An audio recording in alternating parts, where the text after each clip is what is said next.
सोचा बाल कटवा के जल्दी आ जाता हूँ, लेकिन हज्जाम ने उसको दुकान पे बिठा लिया, बेटे बैठ जाओ, एक आदमी के बाल काटने के बाद तुम्हारा नंबर आ जाएगा। इत्तेफाक देखिए, जैसे वो आदमी उठा, इनका नंबर आया, काजी शुरैह के बेटे का नंबर आया, वैसी अजान होने लगी मस्जिद की। लेकिन उसने बाल काटना शुरू कर दिए थे। अच्छा, उस ज़माने में घड़ियाँ भी नहीं थी कि देख ले चाचा सर मैं नमाज के बाद आऊँगा, अंदाज़ा ही नहीं हो पाया। बाल कटना शुरू, इधर अजान शुरू।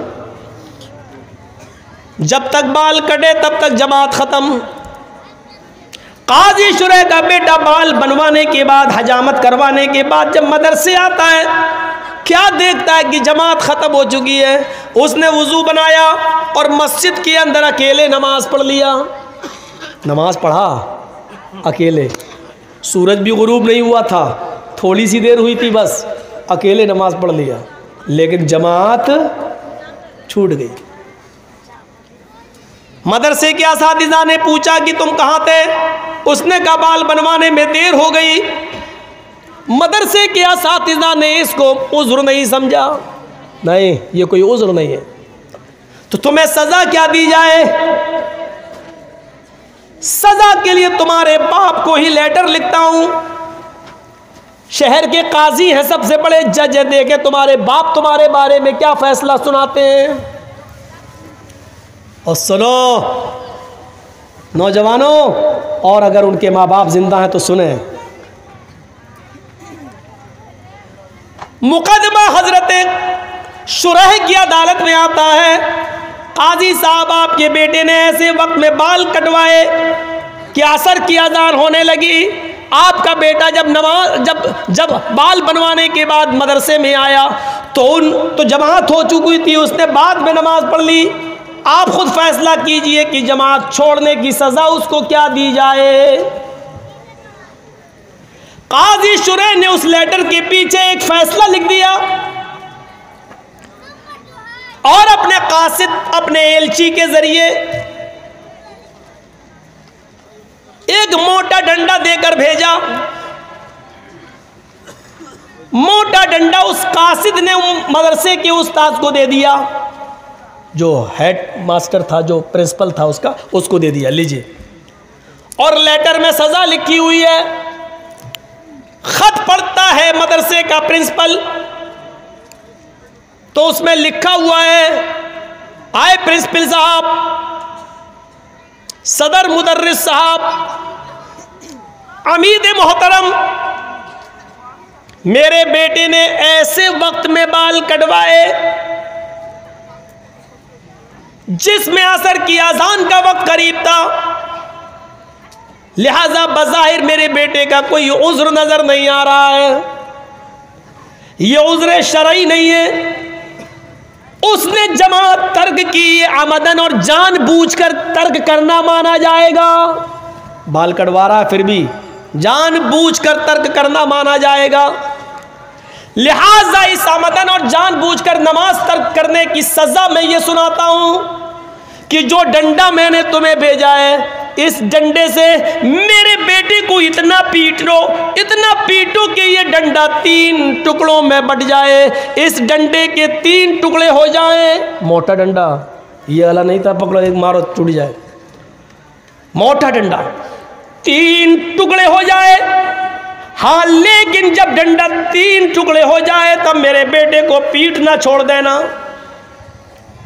उसके बाद मेरे बेटे की सजा ये होगी कि उसको 3 दिन तक कैद खाने में डाल देना, किसी बंद कमरे में बंद कर देना, उसको खाना बंद कर देना, उसका पानी बंद कर देना और रोजाना तौबा कराना। अगर वो तुम सबके सामने इकरार कर ले कि आज के बाद मैं जमात को कभी कसदन जानबूझकर नहीं छोड़ूंगा, मैं अल्लाह से तौबा करता हूं कि मुझसे गलती हो गई, वो मेरे गुनाह को माफ कर दे, अगर वो इस बात का इकरार कर ले तो 3 दिन के बाद मेरे बेटे को छोड़ देना और उसके बाद मदरसे में उसको पढ़ाना और लिखाना शुरू कर देना।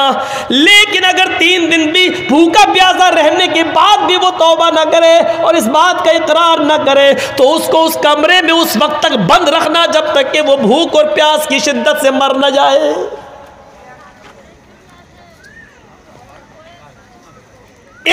की नमाज, और नमाज नहीं छूटी थी, नमाज तो पढ़ लिया था, जमात छूटी थी एक वक्त की, वो भी बाल बनवाने में। हम अपने गरीबानों में झांक कर देखें कि हमारी औलाद ये कौन सी नमाज है।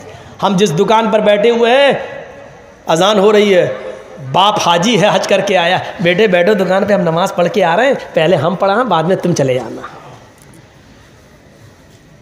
ये इस्लाम के अहकाम किराना मर्चेंट की दुकान नहीं है, जो तुम्हें पसंद आए वो करोगे और जो नहीं पसंद आए वो नहीं करोगे। हाजी साहब जमात के साथ नमाज पढ़ रहे हैं और हाजी साहब का बेटा जमात छूटने के बाद मस्जिद में बाद में जाता और नमाज पढ़ता है। ये कौन सी जमात और कौन सा इस्लाम है? ये हय्या अलस सलाह, ये निदा जो आई है वो हाजी साहब के लिए भी और हाजी साहब के बेटे के लिए भी है। ये निदा मौलाना जरजीत साहब के लिए भी और मौलाना जरजीत साहब के 11 साल के बेटे के लिए भी है। ये निदा इमाम हरम के लिए भी है और मक्के के रहने वाले लोगों के लिए भी है। यही आवाज हय्या अलस सलाह सऊदिया के बादशाह के लिए भी है और सऊदिया के गलियों में भीख मांगने वाले भिखारियों के लिए भी है। इसी एक वक्त में यही नमाज का वक्त सबके लिए है। सबको एक ही वक्त में मस्जिद में जाना है, एक ही इमाम के पीछे नमाज पढ़ना है, उसी की इब्तिदा में नमाज अदा करना है, एक दूसरे को चिपक कर खड़ा होना है, कदम से कदम मिलाना है, टखने से टखना मिलाना है, कांधे से कांधा मिलाना है, अपने दिलों के कीने और कदूरत और बुग़्ज़ और इनाद को खत्म करना है और एक ही साथ रुकू में जाना है, एक ही साथ सजदे में जाना है और इस बात का ऐलान करना है, एक ही सफ में खड़े हो गए महमूद व अयाज, न कोई बंदा रहा न कोई बंदा नवाज। ये निदा हय्या अलस सलाह की आवाज सबके लिए, अजान की आवाज आती है हय्या अलल फलाह, आओ कामयाबी के लिए। कामयाबी ये बाप के लिए भी है, बेटे के लिए भी है, हाजी साहब के लिए भी है, उसके बेटे के लिए भी है। आओ इसी वक्त में अपनी दुकान बंद करो। अजान की आवाज सुनने के बाद अगर तुमने दुकान बंद नहीं की और मस्जिद के अंदर नहीं आए तो जब तक जमात हो रही है, अजान हो जाने के बाद से, हय्या अलस सलाह सुनने के बाद से, जमात होने तक जितनी तुम बिक्री कर रहे हो, जितना माल तुम बेच रहे हो, इसमें जो कमाई आ रही है वो हराम है और इस हराम कमाई को अगर तुमने माले हलाल में मिला दिया तो वो माले हलाल भी हराम हो जाएगा। एक बाल्टी पानी में पेशाब का एक कतरा डाल दो तो पूरी बाल्टी पानी नापाक, एक लोटे पानी में पेशाब की एक बूंद डाल दो तो पूरा लोटा पानी बेकार, एक गिलास पानी में, फिल्टर पानी में, पानी की 1 लीटर की मिनरल वाटर के बोतल के अंदर पेशाब की एक बूंद डाल दो तो पूरा फिल्टर और मिनरल वाटर बेकार। उसी तरीके से इतनी देर जो अजान से लेकर जमात तक जो तुमने कमाया है और मस्जिद में नहीं गए, ये हराम कमाई है और इस कमाई को अगर तुमने हलाल कमाई के अंदर मिला दिया तो तुम्हारी हलाल कमाई भी हराम, वो भी बेकार। आइंदा ही बुलाएंगे इस मौलवी को, ये तो सबकी खटिया खड़ी हो रही है। मैं क्या करूं, अपने पास से कह रहा हूं, नहीं बुलाओगे मत बुलाओ। 10 महीने से कहीं प्रोग्राम नहीं हो रहे तो क्या किसी की रोजी रोटी बंद हो गई? सबके बेचारे कारोबार बंद हैं, सिर्फ हुकूमत खुश है बस। वो तो होगी, अब पता ही नहीं चल रहा है यार। दिमाग मेरा थक गया सोच सोच कर। कहते हैं कोरोना का कोई इलाज ही नहीं है, खुद कह रहे हैं कोरोना का इलाज नहीं, फिर कहते हैं इतने मरीज ठीक हो गए। दिमाग खराब हो गया, हम ही पागल हैं, बरेली के पागल खाने में हमें को भर्ती होना चाहिए। कहते हैं कि कोरोना का कोई इलाज ही नहीं है और ठीक भी हो रहे हैं। और कुछ लोग होते हैं ऐसे होते हैं जो बीमार भी नहीं होते, वो झूठ और प्रचार करने के लिए अंदर चले जाते हैं, जैसे अमिताभ बच्चन। कोरोना हो गया, अरे तुम तो रोज सैनिटाइजर से हाथ मल रहे थे, तुम्हें कैसे कोरोना हो गया? तुम तो बाकायदा 14-14 दिन के लिए अपने बीवी बच्चे सबसे अलग थे, तुम्हें कैसे कोरोना हो गया? और जब तुम्हें इतने दिन परहेज करने के बाद भी हो सकता है तो फिर ये क्यों कह रहे हो 14 दिन ऐसे रहो, एक दूसरे गज की दूरी? तो वैसे तब भी हो सकता है। पता ही नहीं चल रहा आज तक।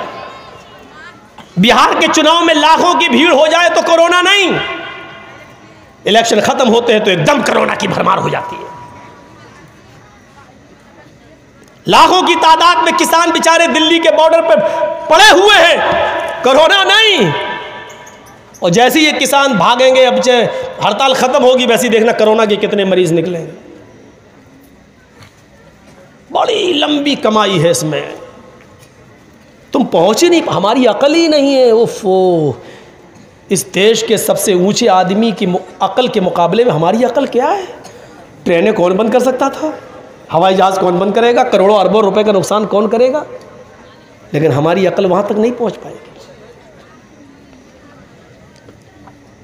काजी शुरैह ने अपने बेटे को जो फैसला सुनाया असातिज़ा को, वो हमारे लिए मकाम इबरत है। बुखारी शरीफ के अंदर जो वाक़या नकल किया गया है उसको पढ़िए। सहाबा जंग लड़ रहे हैं, रात भर जंग चली। एक किला है, किले तुस्तर, उस किले को हासिल करना चाहते हैं, वहां इस्लाम का झंडा लहराना चाहते हैं। बिल्कुल करीब आ गए, बिल्कुल करीब आ गए, उस किले तक पहुंच गए, करीब तक ये झंडा लहरा दें। कुछ काफिर रह गए, उनको ढकेल दे पीछे की तरफ। इतने में फजर की आजान की आवाज आ जाती है, अस्सलातु खैरुम मिनन नौम। नमाज पढ़ना भी जरूरी। और हमने रात भर जो जंग लड़ी इस किले को हासिल करने के लिए और इस्लाम का झंडा इस किले पे लहराने के लिए, अल्लाह, अगर हम नमाज पढ़ने लग जाएं और इस किले पर झंडा न लहरा सके तो हम सब नमाज पढ़ने लगे तो ये काफिर फिर से इस किले पर हमला कर देंगे, चढ़ जाएंगे और हमारी सारी मेहनत बेकार हो जाएगी। अब क्या करें? और अगर किले पर झंडा लहराने के लिए थोड़ा सा और लड़ लें तो सूरज निकल जाएगा, फजर की नमाज छूट जाएगी। कितनी बड़ी दुविधा थी उनके सामने। पूरी रात लड़े, इस्लामी जंग, दीन के लिए लड़ रहे, अपने कारोबार के लिए नहीं, अपने बिजनेस के लिए नहीं, दीन के लिए लड़ रहे। लेकिन करें क्या? अगर फजर की आज़ान हो रही है, अगर हम नमाज पढ़ने लगे तो काफिर इस किले को घेर लेंगे, हमारी मेहनत बेकार। और अगर किले पर झंडा लहराने लगे, इन काफिरों को थोड़ा और पीछे कर दें तो नमाज फजर छूट रही है। अल्लाह, हम क्या करें? एक दूसरे को देखता है, क्या किया जाए? और इशारों में बातें होती हैं। पहले झंडा लहरा दो, नमाज तो हम लोग बाद में भी कज़ा कर लेंगे। अगर ये किला निकल गया हाथ से तो मेरी सारी मेहनत बेकार हो जाएगी। इस वाक़े के रावी हजरत अनस फरमाते हैं, इशारे आंखों में हो गए और हम लोग किले पर चढ़ बैठे, काफिरों को पीछे ढकेल दिया और सूरज निकलने से पहले पहले हमने झंडा लहरा दिया, इस्लाम का झंडा लहरा दिया उस किले पर। हमने उस किले को फतह कर लिया। जब किला फतह कर लिया गया तो हम सब लोग तयम्मुम करने लगे, इसलिए कि वहाँ पानी तो था नहीं। तयम्मुम करते करते हमारी आंखों के सामने सूरज तुलू हो गया, सूरज निकल आया। हजरत अनस कहते हैं, लोगों ने मुझे नमाज पढ़ाने के लिए आगे खड़ा कर दिया।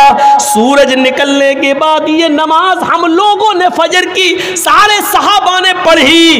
हजरत अनस कहते हैं, जब वो सजदे में गए तो फजर की नमाज का अव्वल वक्त जो छूट गया, उस छूट जाने की वजह से हजरत अनस इतना रोए कि जमीन के अंदर गड्ढा पड़ गया और उन गड्ढे के अंदर आंसू भर गए।